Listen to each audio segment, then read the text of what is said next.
Okay, so you read the title. You're like, what is this guy on about? The Flash? The same show where its finale involved colorful speedsters losing to a team that has one speedster and others.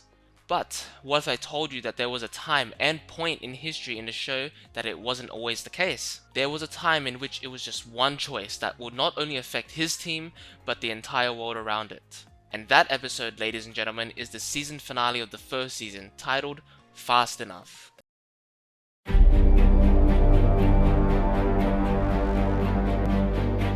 My name is Barry Allen, and I am the fastest man alive. When I was a child, I saw my mother killed by something impossible. My father went to prison for her murder. Then an accident made me the impossible. To the outside world, I am an ordinary forensic scientist. But secretly, I use my speed to fight crime and find others like me.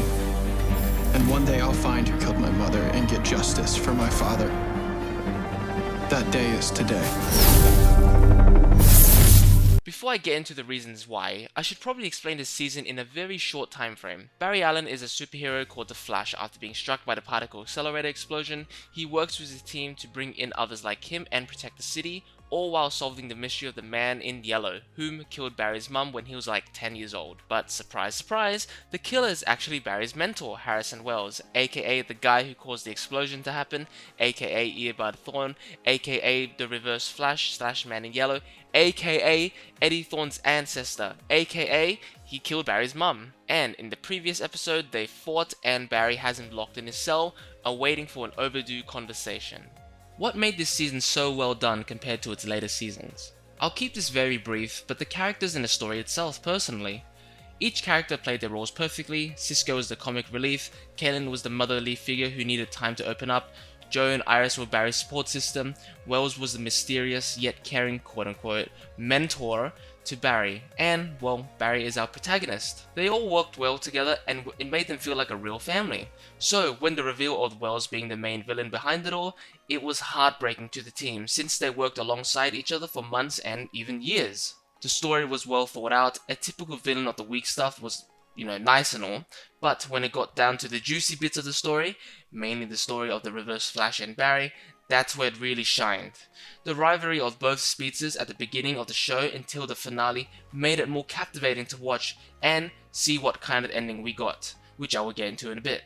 The relationship between Barry and Eobard. These two characters are the highlights of the season and honestly the show itself. The characterization of both Barry and Eobard is so well done that you start to root for Eobard and his plan. Grant Gustin, who portrays Barry Allen, captures him so well. A man who is so excited upon gaining powers, he just wants to do the right thing, help people, and his grief on losing his mother has really changed him, and we see him be late for everything really. His work life, his love life, and attempting to balance it out, you can feel for him. His scenes with his dad in prison, you can really feel the grief and suffering that he went through for such a long time, and you want him to find the killer and see him come out on top. But Tom Cavanagh steals the show in this season alone. His portrayal of an Eobard who is softer, wiser, and more patient is something that we have never seen prior to the show's run. A veteran speedster who not only hates his enemy, but has become very fond of him and his team, wanting to see him grow into the man that he'll eventually hate. In the beginning scene where Barry confronts Eobard, it's just dialogue. There's no action, no other characters interfering, just two enemies, rivals, opposites, reverses of one another, talking properly for the very first time. And that beginning scene is all you need to know about the relationship between Eobard Thawne and Barry Allen. These two characters are so intertwined that they had an arc that I don't think anyone has discussed yet, so I think I might be the first one here. Barry Allen and Eobard Thawne are characters that are stuck in the past, one figuratively and one literally. One of them, while grieving, found others that he can lean on for support and eventually found a new family / support system. When having the opportunity to get what he wants most, he accepts that events changed him and moves on from it, being better. While one of them, he had them at first, his eventual goal and hatred outshined even that, and came his demise. When it comes to villains in superhero media, the final plan / endgames are more or less the same, end the world or change the world. But Eobard once is so simple, yet so in character for him at this point in his life that I think it's so good and one of the most unique ones in superhero media. I won't go into the reasonings here, it's kind of obvious when you watch a show, but his goal, it's just to go home. It's so simple, yet so effective. His reasoning for killing Nora is even more simple, yet hilarious. He just hates him. He's just a D1 hater, and he loves it.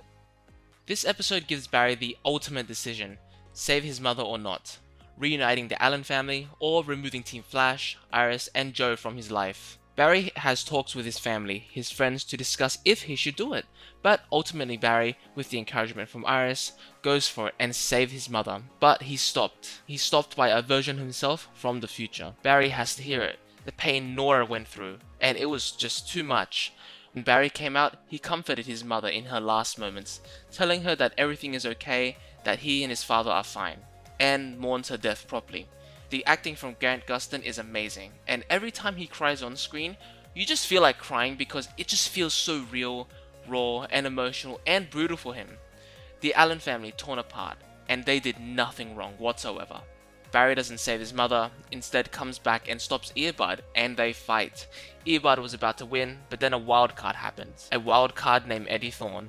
Eddie is basically the secondary protagonist in the show. Being related to Earbud is not only important to Earbud, but to him as well. If anything happens to Eddie, Earbud is gone. And the fact that Earbud is stuck in a time where Eddie exists and works with Barry. I mean, that's a big coincidence of it all, and Eddie took full advantage of that, not succumbing to destiny and choosing his own path.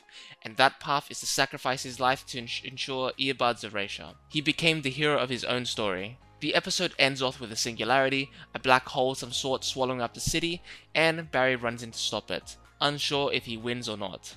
This finale is done so incredibly well. It wrapped up the storylines of both Thawne and Barry, giving them, and I cannot stress this enough, satisfying conclusion. It wrapped up Eddie's mini arc and it left me wanting more. This is going to be a very hot take, but I think the relationship between Earbud and Barry, at least the season 1 edition, because after that it kind of goes downhill from there, was done 10 times better than Matt and Fisk in its first season of Daredevil. And that's that. Let me know down below what is your favorite Flash episode is. Obviously, I think this is the best one, but I'm open to hear your reasons for what is the best episode. And let me know what your favorite rivalry is when it comes to superheroes. Thanks for watching.